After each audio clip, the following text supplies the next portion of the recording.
நான் தேனியிலிருந்து ஜோதிடர் மணியரசு. இன்னைக்கு நம்ம திருமண பொருத்தம் அப்படிங்கிற விஷயத்தை பற்றி பேச போகிறோம். அதுவும் குறிப்பாக திருமண பொருத்தத்தில் திருமண கொடுப்பினை. என்ன சார் திருமண கொடுப்பினை என்ன? இப்போ உதாரணத்துக்கு நீங்கள் போய் பொருத்தம் பார்க்க போகிறீங்க, ஜோசியர் சொல்கிறார் 10 பொருத்தம் இருக்குது அப்படிங்கிறாரு. அப்போ 10 பொருத்தம் இருந்து நீங்கள் கல்யாணம் முடிச்சா டிவோர்ஸ் ஆகக்கூடிய ஜாதகம் டிவோர்ஸ் ஆகாமல் போயிடுமா? இதுதான் என்னோட கேள்வி. அப்போ டிவோர்ஸ் ஆகும் அப்படின்னு ஒரு ஜாதகத்தில் இருக்குன்னு அதை சொல்லணும்.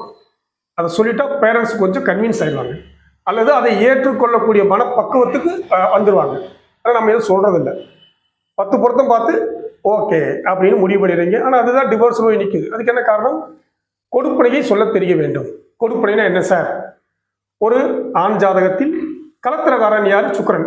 ஒரு ஆணுக்கு கலத்திரகாரகன் சுக்கிரன், ஒரு பெண்ணுக்கு கலத்திரகாரகன் செவ்வாய்.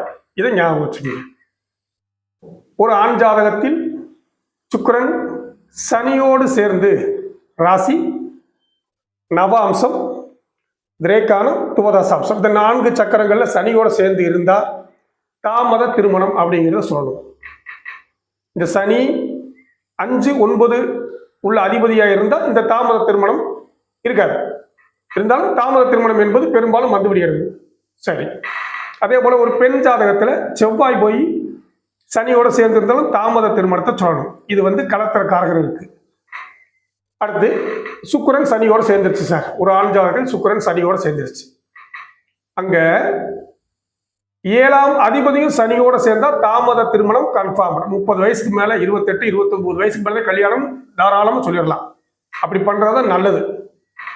செவ்வாயும் சனியோடு சேர்ந்து பெண் ஜாதகத்தில் 7ஆம் அதிபதியும் சனியோடு சேர்ந்து அங்கேயும் இதேதான்.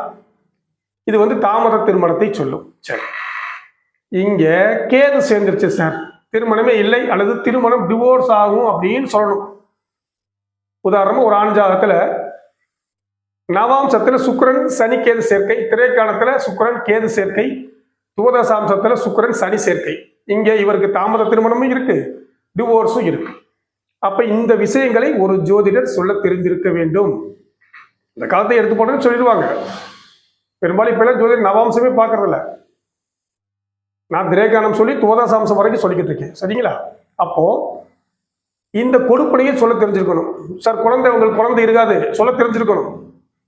இதெல்லாம் சொன்னீங்கன்னா தான் அவங்க ஒரு மனசளவுல அதை ஏற்றுக்க தயாராகிடுவாங்க. அப்ப திருமண கொடுப்பனை அப்படிங்கிறது ஆண் ஜாதகத்தில் சுக்கிரனையும் 7ஆம் அதிபதிக்கும் சனி தொடர்பு இருந்தால் தாமத திருமணம், கேது தொடர்பு இருந்தால் பிரிவினை. ராகு தொடர்பு அது வேற டிபார்ட்மெண்ட். ராகு தொடர்பாக தான் அந்த வீட்டை விட்டு ஓடி போறது, இந்த மாதிரி நிறைய விஷயங்களை படிக்கணும். இந்த சுக்கிரன் சனி ராகு காம்பினேஷன் இருந்ததுன்னா இந்த இடத்துல தான் கல்யாணம் முடிச்சவங்களை கல்யாணம் முடிக்கிறது, குழந்தையோடு இருக்கவங்களை கல்யாணம் முடிக்கிறது, இப்படி சமுதாயத்துக்கு புறம்பான அல்லது நீங்க ஏத்துக்கவே முடியாத சில விஷயங்களை செஞ்சு விட்டுருவாங்க. சரிங்களா? அப்போ இந்த கிரக சேர்க்கை எப்படி இருக்குன்னு பார்த்து முதல்ல பேரண்ட்ஸுக்கு புரிய வச்சிடணும். அதுக்கப்புறம் தான் நம்ம 10 பொருத்தம் பற்றியே பேசணும். சுக்கிரன் செவ்வாய் சனியோடு சேரக்கூடாது, கேதுவோடு சேரக்கூடாது, ராகுவோடும் சேரக்கூடாது. மாந்தியெல்லாம் இருந்ததுன்னா கண்டிப்பா ஒரு சிறப்பு கொடுத்தல், அதாவது ஒரு கழிப்பு கழிச்சிட்டு தான் நீங்க அடுத்த வேலைக்கு பண்ணணும். நன்றி, வணக்கம்.